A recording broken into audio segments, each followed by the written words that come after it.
ത്യാഗത്തിന്റെ സന്ദേശം പകർന്നെത്തിയ ബലിപെരുന്നാളിനെ ഹൃദയം കൊണ്ട് വരവേറ്റ് ഗൾഫ്. പുലർച്ചെ നടന്ന ഈദ് നമസ്കാരത്തിൽ പങ്കെടുത്ത വിശ്വാസികൾ സൗഹൃദം പുതുക്കുകയും മാലിംഗനം ചെയ്തുമാണ് തിരിച്ചുപോയത്. ഒമാനടക്കമുള്ള എല്ലാ ഗൾഫ് രാജ്യങ്ങളിലും ഇന്നാണ് ബലിപെരുന്നാൾ. UAE-യിൽ പുലർച്ചെ 5:41 മുതലായിരുന്നു പെരുന്നാൾ നമസ്കാരങ്ങൾ. മസ്ജിദുകൾക്ക് പുറമെ ഈദ്ഗാഹുകളിലും പ്രാർത്ഥനകൾ നടന്നു. മലയാളികളുടെ നേതൃത്വത്തിൽ സംഘടിപ്പിച്ച ഈദ്ഗാഹുകൾ പ്രവാസികളുടെ സൗഹൃദ സംഗമങ്ങൾ കൂടിയായി. ദുബായ്, ഷാർജ, അജ്മാൻ എന്നിവിടങ്ങളിലായിരുന്നു മലയാളി ഈദ്ഗാഹുകൾ. ദുബായ് അൽഖൂസ് അൽമനാർ സെന്റർ ഗ്രൗണ്ടിൽ നടന്ന ഈദ് നമസ്കാരത്തിന് മൗലവി അബ്ദുസലാം മോങ്ങം നേതൃത്വം നൽകി.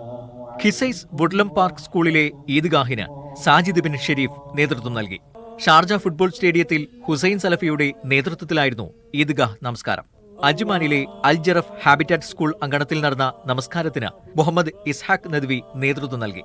സഹിഷ്ണുതയുടെ സന്ദേശമാണ് ബലിപെരുന്നാൾ നൽകുന്നതെന്ന് ഇമാമുമാർ പെരുന്നാൾ സന്ദേശത്തിൽ പറഞ്ഞു. ആഘോഷങ്ങൾ അത് മനുഷ്യരെ ഒന്നിപ്പിക്കാനുള്ള ഈ ആഘോഷത്തിൻ്റെയും പ്രത്യേകത അതാണ്. മനുഷ്യ സൗഹാർദ്ദമാണ്.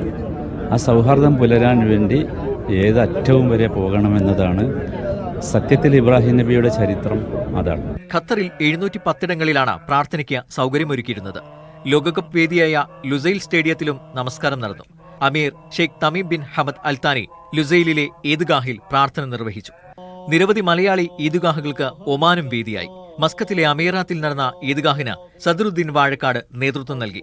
നിസ്വയിലെ സുൽത്താൻ ഖാബൂസ് മസ്ജിദിലാണ് സുൽത്താൻ ഹൈതം ബിൻ താരിഖ് പെരുന്നാൾ നമസ്കാരം നിർവഹിച്ചത്. ലോകത്തിന്റെ എല്ലാ ഭാഗത്തു നിന്ന് വന്ന മനുഷ്യരും ഒരു വ്യത്യാസവുമില്ലാതെ അവിടെ ഒരുമിക്കുന്നു.